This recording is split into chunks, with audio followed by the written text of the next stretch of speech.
You know what I mean? I mean, just like Pettis along the fence. Yeah, same thing. People are going to try to do the run. Absolutely. Yeah, no, 100%. Absolutely. And Pettis may not want to tell you, but I know he must have got that shit from like Bo Jackson running across the fence on in the baseball game, because he caught the ball and ran up on the fence. And he caught the fence and said, okay, I'm going to do that, but I'm going to kick. You know, and I don't know. Hey, heads up, man. Heads up. I got like 9% left on my phone. This mic is juicy. 9% left on my phone. This mic burns juice, dude. Oh yeah, that's off your phone. Your phone. So I'm just saying, I might cut out from you guys. I've got like 9% left on. Nah, don't cut out real quick. Then let me just tell you right now. Then some of the things that I got. Let me see. Robbery of the year is definitely Romero against Martinez, and I know I'm going to get some backlash on that, man. But anybody that knows boxing knows that Rolly Romero didn't deserve that victory over Martinez. That was so one-sided, and WBA right now, they're just giving away belts. I mean, you know, no disrespect to any fighters. I mean, we can go way back. Kenny Norton and Muhammad Ali, that was a close fight. We can go way back in history, but that was definitely robbery of the year. And when I want to go upset of the year is I want to give credit to my girl, Jessica McCatskill. Man, I mean, she pulled an upset, left home. She was on the Fighter's Voice show before, with all 6 bouts with her. Dethroned the champion that has not been dethroned, has not been touched, has not even been pushed to the limits. Jessica found the antidote, kept the blueprint, kept pushing, and left with all bouts. So props to her and her trainer, man, Rick Ramos. So they're making things happen now. Actually, he's going to get his own podcast pretty soon. So I'm waiting for that to lift off too. I'm excited about that. Oh, cool. Yeah. Now, new content. You may think I may be partial right here, because I'm going to give this award out to Cut Man of the Year. And, you know, again, we got legends that have opened the doors, and they've been there. They've been consistent. And no disrespect to anybody, man, but hands down, this guy has been mobile. This guy has been just grinding. And that's definitely Mike Rodriguez for Cut Man of the Year. Definitely, without a shadow of a doubt, man. He's putting in the work. And whenever you talk to him, he doesn't even like to take credit. He wants to thank the people that have paved the way before them, people that he's still learning from, and he shows a lot of respect to the art and to the sweet science. So that's just my take right now. Nice. And yeah, man. So who do you think as trainer of the year, or who do you think is manager of the year in the MMA world? I know we got one from the Valley. He's busting his ass. Yeah, I would say Team Iridium did a pretty good job this year as far as management went. They had a lot of guys that were fighting, especially near the end of the year. Like a lot of guys on their roster were fighting. Team of the year, I don't know, man. I would probably lean back on guys like teams like Figgy and stuff, because they did something different near the end of the year that just changed how they were coming for the belt at that time. Like their whole team changed their approach, and he ran through 2 dudes back to back like that. They definitely did something different. No, I mean, they've been consistent for the most part. They've been on the grind, man. I mean, they got so many soldiers out there on contract. I mean, they're definitely on the move. I mean, locally. I would say maybe landing the Blake McKernan thing and getting him that fight on that thing, I think would be pretty good for a new organization, but I want to see what they do with the rest of their stuff still. I want to say that too. And, you know, I do want to touch on one of this too. One of my best, worst loser of the year. You know, I had Deontay Wilder as best loser of the year because of the way he handled the whole, the costume part. But then I got to give it now to Lomachenko. No, Covington was even worse, dude. Oh, Covington. Yeah, that's an MMA world. Yeah, but no, definitely. Oh my gosh. A little. And that's no disrespect to any of these guys, because these guys are all warriors, all contenders. It's just sometimes the best thing to do is just kind of maybe silence yourself for a little while, or get yourself together mentally, because it's hard to take the loss. It's hard, but just you got to take it. Hey, Muhammad Ali didn't make any excuses. No, he didn't. He just walked away and said, "Okay, let's move forward. Let's see what we can do now." So. I mean, there's a lot of things, man. There's a lot of fighters out there. And for my knockout of the year, man, I mean, I don't want to chop this guy's name up. There's been a lot of great knockouts. I'm thinking of Tank Davis And I'm also thinking of, man, I don't want to chop this guy's name out, man. Polovkin over White. And I'll probably chewing his name up. I'm probably going to get corrected later on by Eric or somebody that just real deep. No, by Lukey. He'll correct me because he's all deep into boxing, one of these guys. But one person I do not want to overlook is Brian Lua. I want to put him in there as knockout of the year. I mean, you can go and look at the highlights. I wish we were able to put highlights on there, but we will in 2021 get to that level to be able to produce all those things. But then you run into copyrights. So you got to be real careful with that. I know we can do stills, but it's kind of not the same. Or if we want, we can loop 3 seconds, but nah. But no, these guys, I don't want to get overlooked, man. So human highlight reels and just to know that you know we're a part of all that. What I do want to say is this is a special award that we give out, and I'm going to pick one, and then I know Cole Escovedo's going to pick one. But as far as I was asked just recently, who do you like to interview on the show? And I said, hands down, I said Robert Garcia. I said, because he just keeps everything the truth, and it becomes a fun interview. But I can't overlook my favorite interview, honestly. And after giving it some thought, I have to give it hands down to Gabriel Flores Sr. As far as who do you love to interview, who gives a great interview, 9 out of 10 times. No, I didn't want to say 9, 10 out of 10 times. This man will give you a great soundbite, the best interview you can, and he just don't give a damn. He speaks the truth and nothing but. So does Robert Garcia. Robert, if you don't want the truth, don't ask him a question, because Robert even tell on himself.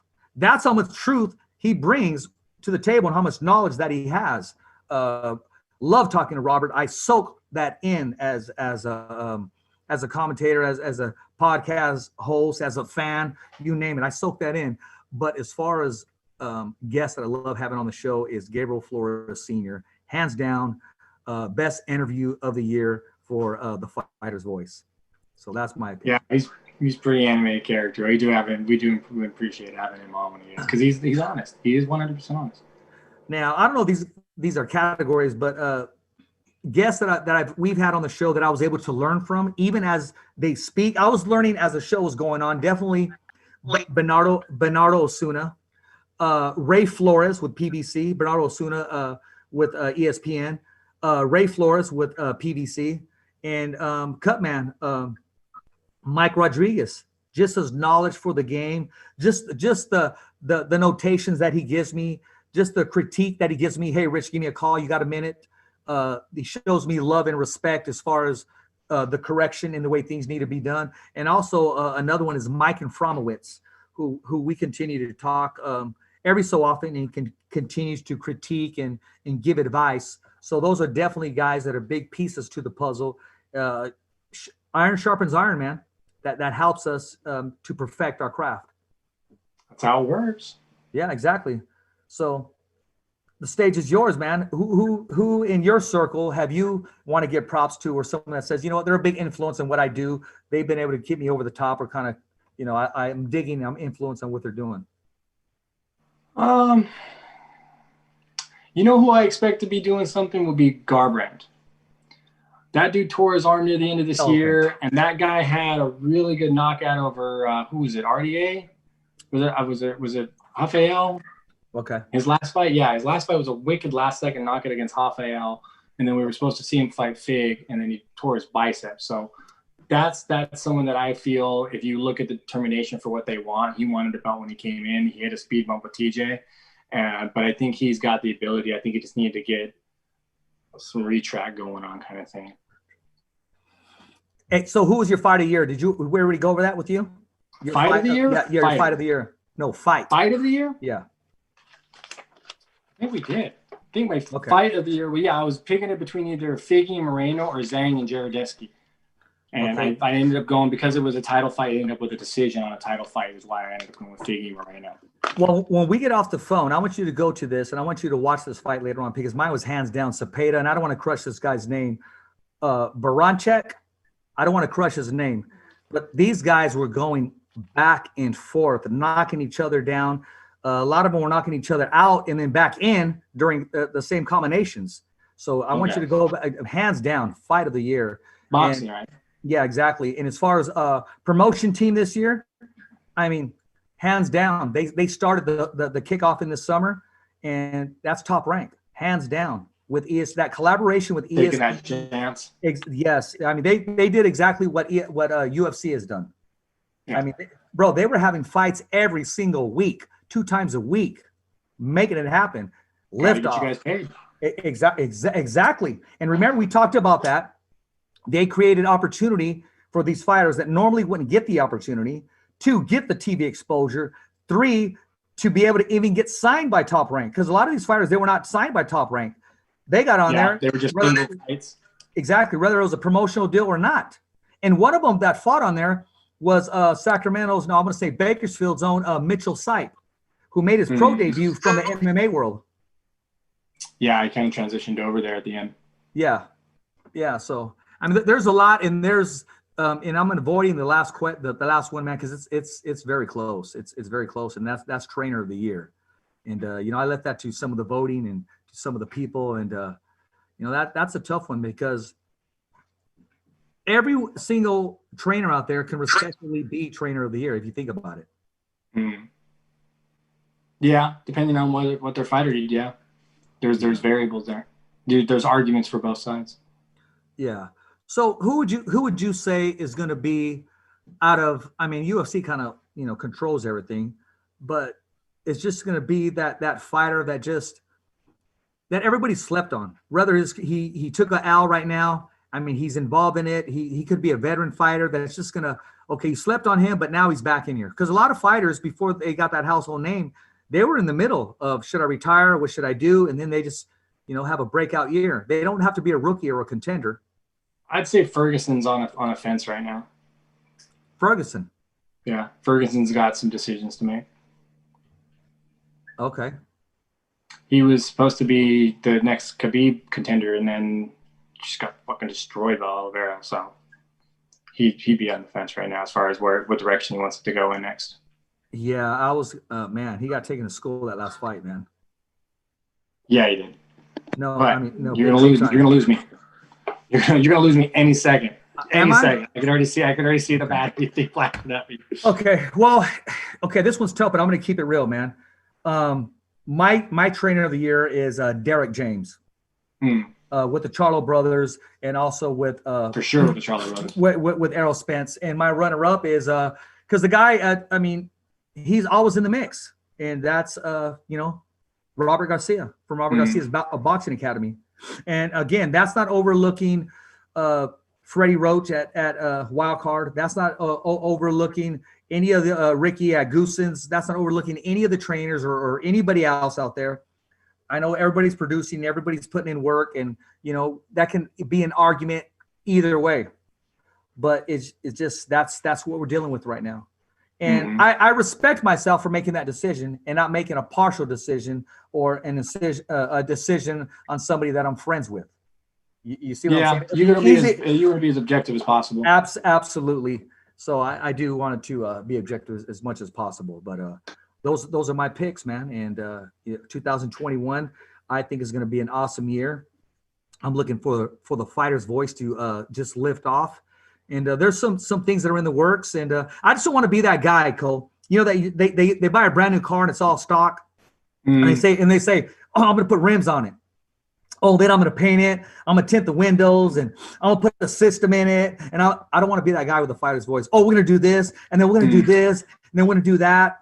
Or you show off your tattoo. Oh, it's not done yet. I'm going to get a snake. It's going to go all the way around my waist, down to my ball bag, and all the way here. I mean, you know what I mean? I mean, they'll go on and on, right? You know that type of dude, right? Yeah. Over-accessorized. Yeah, exactly. Or I'm going to put Batman underneath my neck right here with some back cream. I mean, I don't want to be that dude, man. Well, I know man. I've never noticed you to be that kind of guy anyway. So okay, out of all the shows, man, what grabbed you the most in 2020? Whether it was personally, or that was a good show, or it was funny, or just something happened that show. I mean, I really like The Mandalorian, but that just seems kind of bland because everyone really liked The Mandalorian. I got to get on the Karate Kid show Cobra Kai. I got to do that before I go back to work next week. There you go, man. That's what you got to do. Get on that show. Actually, this Friday. Yeah, that's why I'm going to hit all 3 seasons before I think. You haven't hit them yet? I don't know. Oh my dude.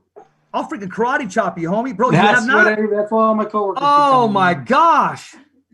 Dude, hey, I'm a big fan of Johnny, man. Johnny runs the whole show. Yeah, I'm going to have to check these out. No, Johnny, he keeps it real.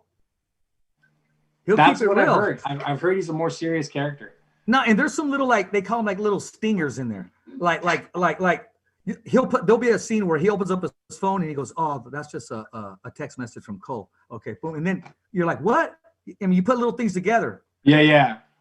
No, kind of continuity. These writers and producers, man, they're really using their creative ability on their show, man. So, yeah. I look forward to that. No, that's my year, man. But you got to catch up. You're running out of time. It starts Friday, man. Okay, well, anyways, this weekend you got Ryan Garcia, man, and you got Campbell, man. I got Ryan Garcia, and I got him by a decision victory. I don't see him getting this cat out of here. Okay.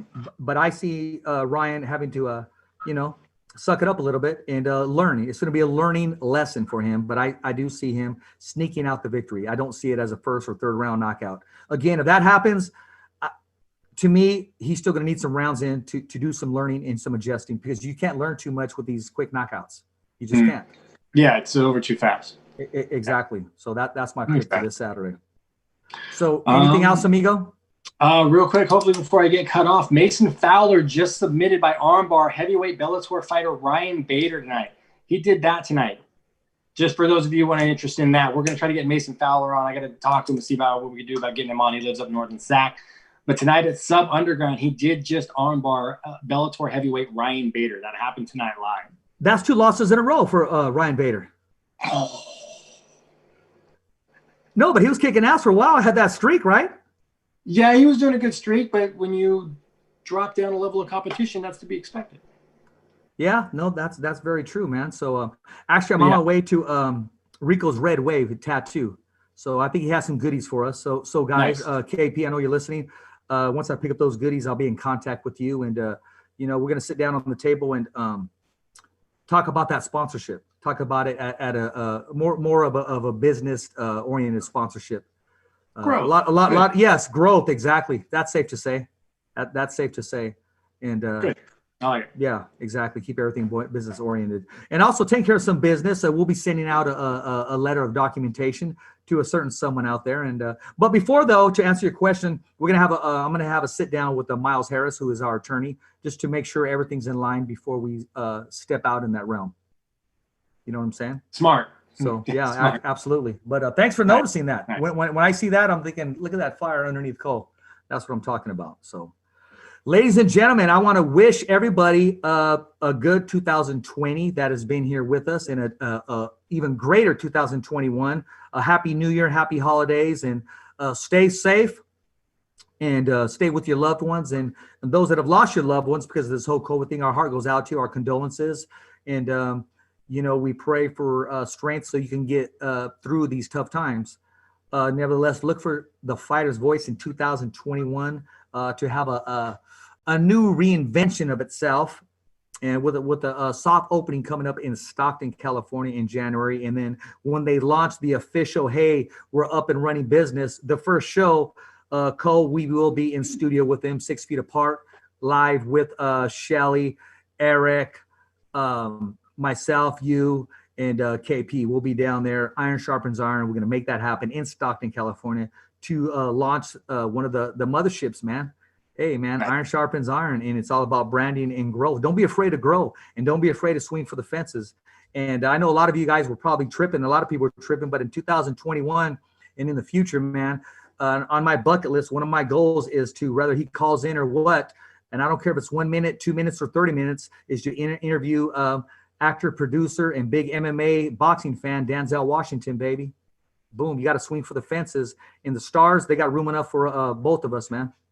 So just remember that. Yes, sir. I like that plan. Yep. So it's a wrap here. I'm your host, Richard Ortiz of the Fighter's Voice, co-ESCOVEDO, the UFC veteran himself, the Apache Kid. It's a wrap here for 2021. Thumbs up for Richie. Okay, fight fans, it's not goodbye, but until next week. Remember, it's always voiceography at its finest. So on behalf of Richard Ortiz, Cole Escovedo, the special guests, and all the crew right here at the Kick-Ass Podcast, saying hasta luego, babies. And always, thanks for listening.